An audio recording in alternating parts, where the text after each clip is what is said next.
بخیز از خواب غفلت ای برادر،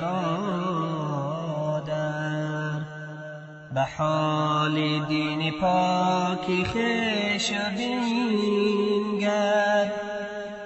سالش که نمیاد معذرت میبریم اونجا دم دم دم دم دم دول زدن میاد و اونجا سبسه کلی پیشش رقصیده میره و یک تعداد دیگه در موسیقی هست، یک تعداد دیگه یکی دیگه برای من در این لحظه که من این خبرها رو گوش میکنم که وضعیت سعی میکنم چه که حالت مسلمان‌ها را اونجا در سوریه یک دفعه در قریه زنده یک کافرش میخیزه چیزها را همین چیزای خفه کننده را چی میکنن سلاح کیمیایی و شیمیایی و غازهای اشکاور گاز اشکاور را استعمال میکنن و اونجا هزارات طفل زن بیچاره کشته میشن. هیچ بی‌تفاوتی. و اونجا در افغانستان مثلا در این ولایت خود سوار زینجر هم میزنن، نوبت موتام است، نوبت ازام است، نوبت ازام است، اونو حالت است.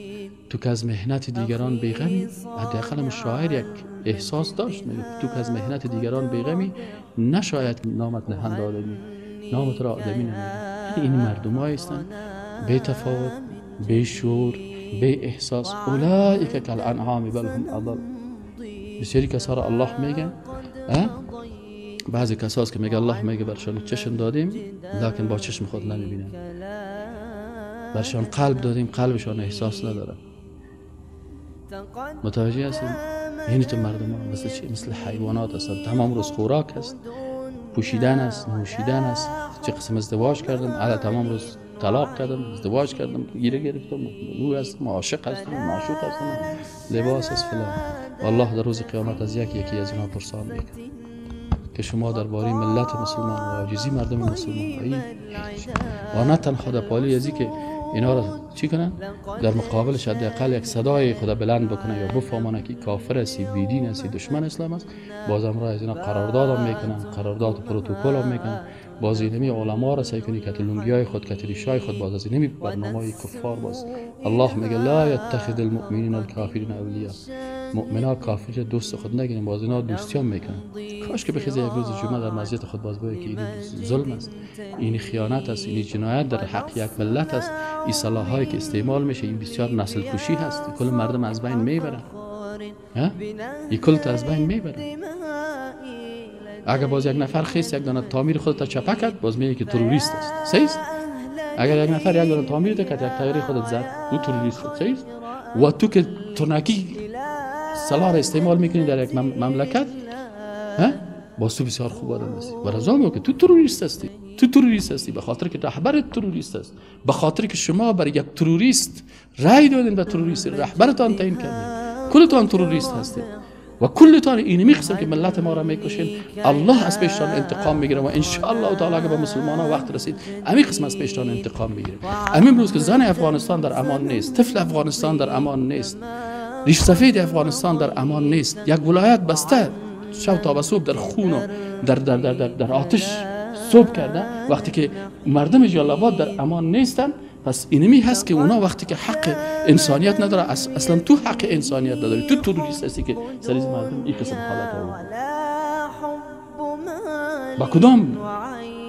با کدام جرأت اگر مسلمان، اگر یک مسلمان باور بکنین، اگر در یک منطقه یک مسلمان اگر در یک منطقه نمی کافر یک دانه بم که نیم کیلویی را پرته، باز چی میگن؟ تروریست هستی.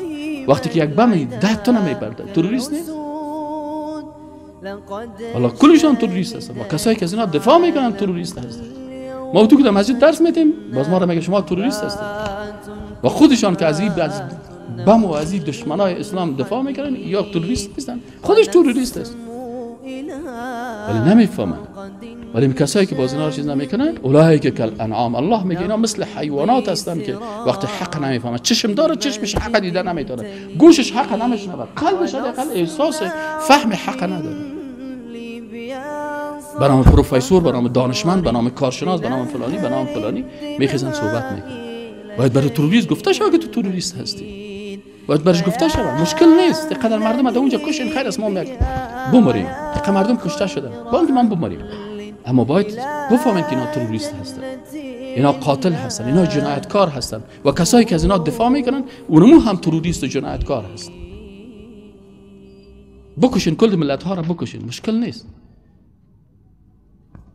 ولی باید انسان بیدار إلى باشیم. جنة الله زوف الشهيد وحي الشهيد بأحلى نشيد.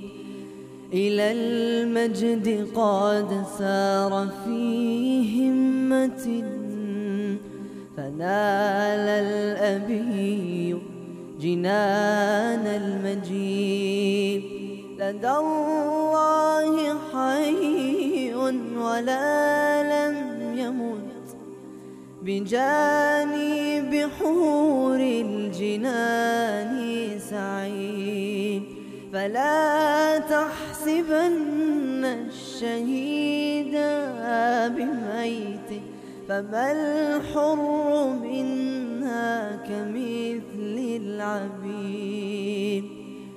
أخي صانع المجد ها قد ربحت أهنيك يا فخرنا من جديد. وعهدا سنمضي كما قد مضيت وعن نهج دربك لا ننحيد. تقدم لم يفنه